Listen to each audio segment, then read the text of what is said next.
A database tracking major weather and climate disasters has now been revived. The database shows weather disasters that cause $1 billion or more in damage to property and other infrastructure. The nonprofit Climate Central, an independent group of scientists and communicators, has taken over updating the database. NOAA previously hosted the database, but it was discontinued as the Trump administration began shrinking the federal government.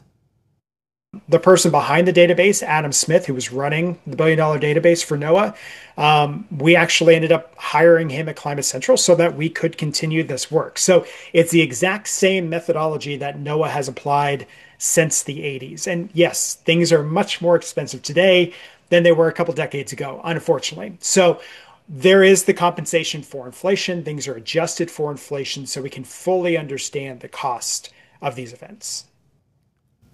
And since its new update, the site now shows the first 6 months of 2025 have been the most expensive first 6 months of any year since 1980, with over $100 billion in weather and climate disasters. That is a lot, and that impacted so many people. Any storms, particularly in our area, that contributed to that research? Yeah, one of the 14 events we've seen this year was the early April severe weather. And there were a couple other severe weather events we had tornadoes and severe wind gusts from that were also other major events. So here's a map from Climate Central of where those weather and climate disasters have occurred.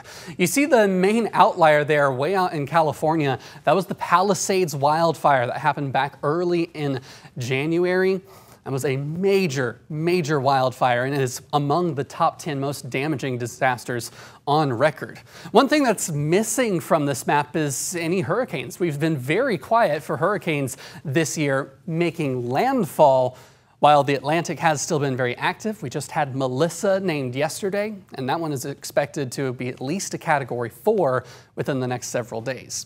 Back here at home, temperatures are starting to fall into the 40s across the Tennessee area, 48 in Covington, 46 in Bolivar, as well as the northern Mississippi getting into the 40s there. Corinth at 46 and 49 in Holly Springs, 10 degrees warmer still here in Memphis this hour. Dew points have dropped quite a bit over the last couple of days. We had a dry cold front that came in, moisture starved, very little humidity. Dew points earlier today were in the 30s. We've risen a little bit the last few hours. We're going to stay in the 40s for the next couple of days here. With our highs in the afternoon in the 70s, the humidity will be very low. Whenever you have that wide gap between the temperature and the dew point temperature, that's when you need that chapstick. That's when you need the lotion on your hands. You might have been noticing you've been extra thirsty the last few days. That's because the dew point is so low. But by the weekend, good news, early next week, we've got some rain on the way, and that's going to increase our humidity. Now, those showers may impact your weekend, so we're keeping a close eye on that forecast. It's still sunny and dry the next couple of days. Not much impact there. Clouds start coming in by Saturday, makes it pretty gloomy, and then the rainy pattern sets up early next week.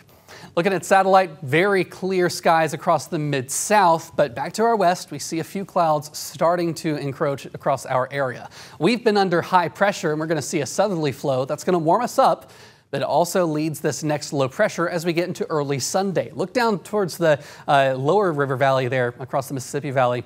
A lot more heavy rainfall in that direction, but we are on the northern side of that, and that's also going to be bringing in much colder temperatures across our area, especially as we get into the later part of the week with another cold front on the way. Let's take a look at what that does to your 7-day forecast. The next several days here, highs in the mid-70s. It's going to feel nice. It's been a little cooler than we've seen for most of October, but as we're heading into the last week of October, remember, next Friday is Halloween.